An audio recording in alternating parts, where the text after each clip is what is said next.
वहाँ के इंटेलेक्चुअल्स थे जो गौर व फिक्र करते थे, उन्होंने फिर देखा कि स्टार्स में कुछ पैटर्न्स हैं जो कि सीज़न के हिसाब से चेंज होते हैं, ठीक है, पर ईयर चेंज होते हैं, ठीक है। तो उनको फिर स्टडी करना शुरू किया, उनका यूसेज अपने लाइफ में क्या एप्लीकेशंस है, क्या इम्पोर्टेंस है। स्पेस प्रोब्स, रोबोटिक, आप उनको सैटेलाइट्स भी कह सकते हैं, रोबोट्स होते हैं जो कि किसी भी स्पेस के किसी भी बॉडीज़ को करीब जाके स्टडी करते हैं। तो एक वाइकिंग था, एक मेरिनल था, ठीक है। ये दो स्पेस प्रोब्स नासा ने भेजे और मार्स को क्लोजली स्टडी किया।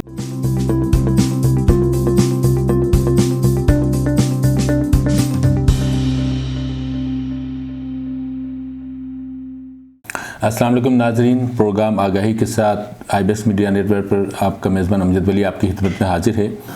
नाजरीन, गालिबन ये 1903 की बात है जब इंसान ने पहली बार जहाज़ बनाया था, और जब ये ख़बर इंसानों तक फैल गई तो इंसान को, यकीनन आधे इंसानों को इस दुनिया में यकीन नहीं आया होगा।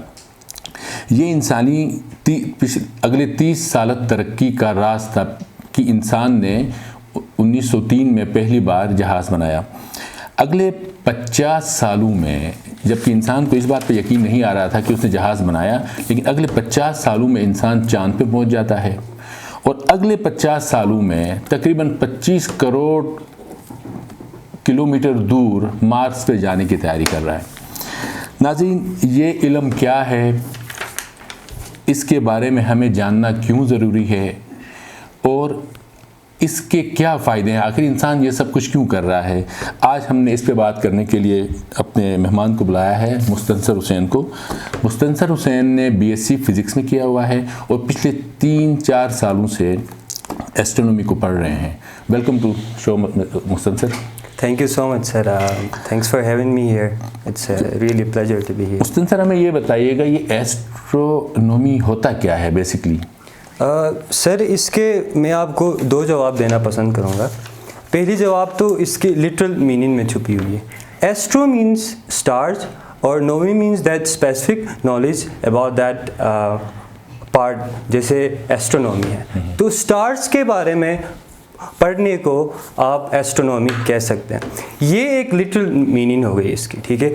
तो अगर आप वाइड सेंस में इसको अगर बेहतर समझना चाहते हैं तो आप ये कह सकते हैं, astronomy is branch of natural science जो कि अर्थ के एटमॉस्फेयर से बाहर जितनी भी बॉडीज़ हैं, हेवनली बॉडीज़ हैं, उनके बारे में पढ़ने को आप एस्ट्रोनॉमी कह सकते हैं। जिसमें हेवनली बॉडीज़ में इंक्लूडेड हैं आपके सन, मून, जितने भी आपके 8 प्लैनेट्स हैं, 7 प्लैनेट्स हैं एक्सेप्ट अर्थ, सोलर सिस्टम के।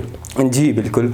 उसके अलावा आप फिर गैलेक्सीज़ की बात कर सकते हैं, क्लस्टर ऑफ गैलेक्सीज़ की बात कर सकते हैं, ब्लैक होल्स की बात कर सकते हैं, और साथ साथ आप बात कर सकते हैं डार्क एनर्जी, डार्क मैटर, जो कि आजकल के एस्ट्रोनॉमी में, इवन फिज़िक्स में जो कि बड़े क्वेश्चंस माने जाते हैं, इनके बारे में आप स्टडी करने को एस्ट्रोनॉमी कहते हैं। अच्छा, आप क्या समझते हैं सर, ये इल्म वैसे इंसान को जानना क्यों ज़रूरी है? सर, इसके बहुत सारे वजूहात हो सकते हैं। मेरे ख़्याल से जो पहली जो वजह हो सकती है वो ये है कि इंसान ने जब सेटल होना शुरू किया, पहले तो वो खाना बदोश थे, खाने पीने के पीछे इधर उधर मूव करते थे अर्थ के ऊपर ही।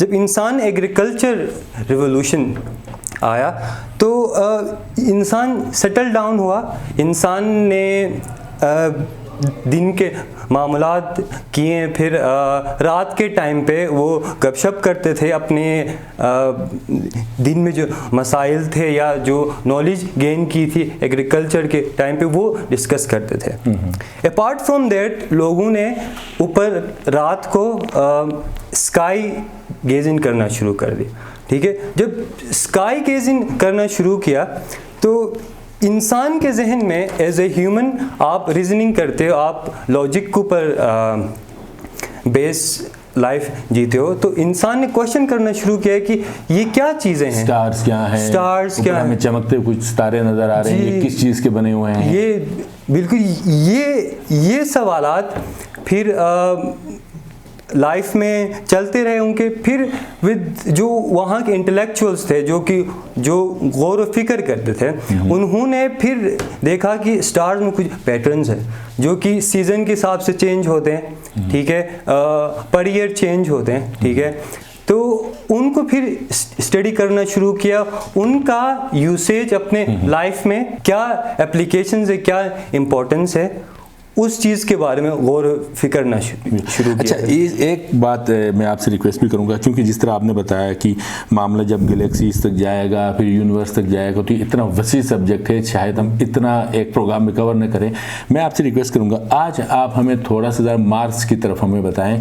पिछले कई अरसे से हम सुन रहे हैं, खबरें आ रही हैं कि मार्स में रोवर्स जा रहे हैं, सैटेलाइट जा रहे हैं। कभी कभी ऐसा लगता है कि कहीं मार्स की सड़क पर ट्रैफिक जाम होने जा रहा है। ये क्या कहानी है कि क्यों जा रहा है इंसान मार्स पे? मुसलसल अभी यूएई का भी हम सुन रहे हैं, चाइना का मेरे ख्याल लैंड कर गया, नासा का मार्च में मेरे ख्याल लैंड कर गया। तो ये क्या हो रहा है आजकल? सर ये सिलसिला शुरू हुआ है जब यूएसए और सोवियत यूनियन के बीच में जो स्पेस वॉर शुरू हो गई थी, ठीक है। हर एक नेशन चाहता है कि अपना नाम हर जगह रोशन करे, ठीक है। तो ये कंपटीशन चलती रही। ये जो अपोलो हुआ था, first human landing on the moon, उसके 5 साल बाद 1960s की बात है, नासा ने 2 स्पेस प्रोब्स रोबोटिक, आप उनको सैटेलाइट्स भी कह सकते हैं, रोबोट्स होते हैं जो कि किसी भी स्पेस के किसी भी बॉडीज़ को करीब जाके स्टडी करते हैं। तो एक वाइकिंग था, एक मेरिनल था, ठीक है। ये 2 स्पेस प्रोब्स नासा ने भेजे और मार्स को क्लोजली स्टडी किया, ठीक है। जब मार्स को क्लोजली स्टडी किया, इमेजेस लेके आए, तो इंसान ने ये देखा कि वहाँ पे लाइफ जो है वो पॉसिबल हो सकती है। मार्स में लाइफ पॉसिबल हो सकती है? जी, ठीक है। क्योंकि वो जो तस्वीरें आई थी, उन्होंने ये बताया कि शुरू में यहाँ पे वाटर की एग्जिस्टेंस या बिग ओशंस या फ्लो ऑफ रिवर्स मार्स पे हो सकती है। अच्छा, इसमें अगर हम ये कहें कि इंसान अभी जा रहा है और हम कुछ खबरें भी सुनते हैं कि अगले 10 सालों में इंसान के मार्स के ऊपर क्या प्लान है कि वो वहाँ पे सुना है कोई कॉलोनी की बात हो रही है? जी, एग्जैक्टली। इसमें थोड़ा सा आप हमें बताइएगा। सर, मार्स पे कॉलोनी के लिए जो विजन है वो है आपके आजकल की हीरो जो साइंटिफिक हीरो है एलन मस्क की बात होती है। उसने अपने लाइफ में एक विजन रखा है कि मैं अपने स्पीशीज़ को यानी ह्यूमैनिटी को मल्टी प्लानिटरी स्पीशीज बनाऊंगा, ठीक है। उसके लिए उसने स्पेस एक्स बनाया पहले तो, ठीक है। और अर्थ पे जितने भी फ्यूल कंजम्पशन व्हीकल्स हैं या आपके इन्वेंशंस हैं, उनको इलेक्ट्रिकल कर रहा है, ठीक है। तो उसका मिशन ये है कि मैं, या उसकी ख्वाहिश ये है कि मैं मार्स पे जाके मरना चाहता हूँ। मतलब मार्स पे इंसान रहेगा, ये बेसिकली प्लान है। ये अगले 10 सालों में प्लान कर रहा है, पता नहीं ये कब पूरा होगा। अच्छा, एक सवाल हम यही पूछ सकते हैं कि ये सब कुछ आप बता रहे हैं हो रहा है, हम खुद भी पढ़ते हैं, लोग भी पढ़ रहे होते हैं खबरों में, हम क्या कर रहे हैं इस सारे मामले में? हमारा क्या किरदार as a society, as a country? और हमारे तो यहाँ पे चांद देखने के झगड़े ख़त्म नहीं हो रहे हैं, तो हमारी क्या हम क्या कर रहे हैं बेसिकली आजकल? सर, आपका एक ऑर्गेनाइजेशन है स्पार्को के नाम से, जो कि मुझे तो क्या फील होता है कि तो कुछ नहीं कर रहा है, ठीक है। रिसेंटली जो मैंने सुना है वो लोगों को टेलीस्कोप के थ्रू ऑब्जर्वेशंस करवाता है डिफरेंट रीजन्स पे जाके। हाँ जी, स्पार्को। तो उसका ये काम नहीं होना चाहिए।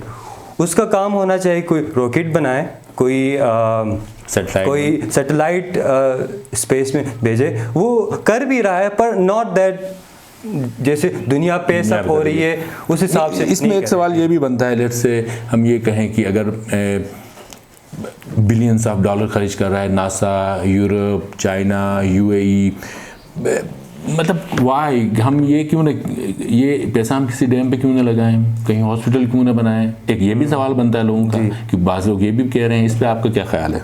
सर मेरा ख्याल ये है कि ये जो मिशंस हो रहे हैं जिसमें बिलियन ट्रिलियंस, अभी तक मेरे ख्याल से ट्रिलियंस ऑफ पैसे खर्च हुए हैं, इनका इनडायरेक्ट आपके लाइफ के ऊपर इन्फ्लुएंस है।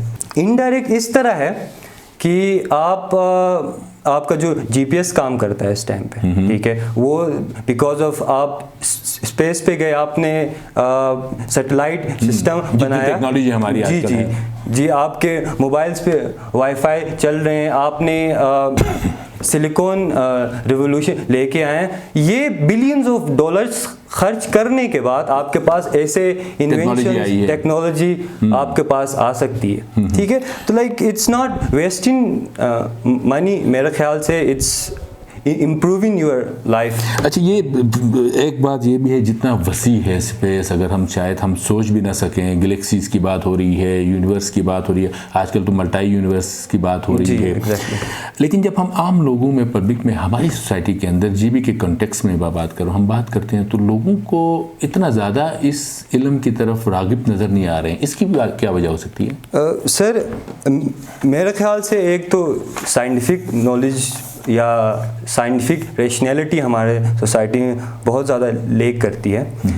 दूसरी बात ये है कि इंफॉर्मेशन को मिसयूज़ किया गया है। आपके जो कि आपके कॉन्स्टलेशन वगैरह है, ठीक है, उनका सिर्फ एप्लीकेशन अपने लाइफ के ऊपर देखते हैं, जिसको आप एस्ट्रोलॉजी कहते हैं। जिंदगी में आपके स्टार देखने हैं, हाथ देखने हैं, आपका स्टार कौन सा है, इस पे हम लोग बस फंसे हुए हैं। एग्जैक्टली। तो एक रेशनल उसकी यूसेज नहीं हो रही। अच्छा, एक हम गिलगित बल्तिस्तान, क्योंकि जिस जगह वाक़या है वहाँ पे थोड़ी सी डीप सिकाई की भी बात होती है एस्ट्रोनॉमी के ऊपर, तो आप क्या मुस्तकबिल देखते हैं फ्यूचर में? हम इसको एस्ट्रो टूरिज़म की तरफ हम क्या जा सकते हैं? बहुत ही बेहतरीन सवाल है ये। तो इसी के ऊपर मैं काम कर रहा हूँ 3-4 साल से, ठीक है। I have collaborated with Calibon international family, कहूँगा उसको, बहुत पावरफुल फैमिली, उनके साथ कोलैबोरेट करके हमने टेलीस्कोप मंगवाया और हमने लोगों को स्टार गेजिंग एक्सपीरियंस करवाया। तो इन बिटवीन दैट ये जो प्रोसेस था मेरे माइंड में, तो मैंने जगह विज़िट किए, स्टार गेजिंग या स्टार या एस्ट्रोनॉमी को ऑब्जर्व करने के लिए आपके पास डार्क स्पेसेस की ज़रूरत है, ठीक है। And thanks to the reason हमारे पास बहुत सारे स्पेसेस हैं, एक्सेसिबल भी हैं, दूर भी हैं, एक्सेसिबल भी हैं, ठीक है जी, जहाँ पर आपको लाइट पोल्यूशन कम मिलेगी, ठीक है, और जहाँ पर आप बेहतर, ऊपर से आप हाई एल्टीट्यूड पे भी हैं, तो आपके ऑब्जर्वेशन और बेहतर हो। तो ये हम एस्ट्रो टूरिज्म की बहुत गुंजाइश है आपके साथ? एग्जैक्टली। लोग आते हैं यहाँ पे, दिन को एक्टिविटीज़ करते हैं, पीक देखना हो गया या रॉक क्लाइंबिंग करना हो गया, राफ्टिंग करना हो गया, रात को फिर जी, रात के लिए कोई एक्टिविटीज़ नहीं है आपके पास। आपको मैं एक इवेंट शेयर करता हूँ। जब मैं स्टार गेजिंग करवा रहा था टूरिस्ट और लोकल्स को, तो उसमें ये था कि एक आया जो कि इंफॉर्मेशन डेस्क पे होता है हुंजा में, उसने कहा लोग मेरे पास आते हैं, रात के लिए क्या एक्टिविटीज़ हैं? तो आई वाज शॉक कि मतलब रात के लिए कोई एक्टिविटी नहीं है, तो जबकि हमारे पास बहुत ज़्यादा ये इसकी गुंजाइश मौजूद है। एग्जैक्टली। मुस्तफा सर, बहुत शुक्रिया आपका, आज आए, आपने हमें एस्ट्रोनॉमी के बारे में बताया। उम्मीद है कि इतना बड़ा सब्जेक्ट है, हम आपको बाद में भी ज़रूर, हम आपको इसमें ज़रूर बुलाएंगे। नाज़रीन, प्रोग्राम आपने देखा, आपका बहुत शुक्रिया। अपनी राय का ज़रूर इज़हार कीजिएगा। एस्ट्रोनॉमी पे आज बात की, ये बहुत वसी सब्जेक्ट है, हम कोशिश करेंगे कि फ्यूचर में भी इस पे मज़ीद बात हो। अपनी राय का ज़रूर इज़हार कीजिएगा। बहुत मेहरबानी।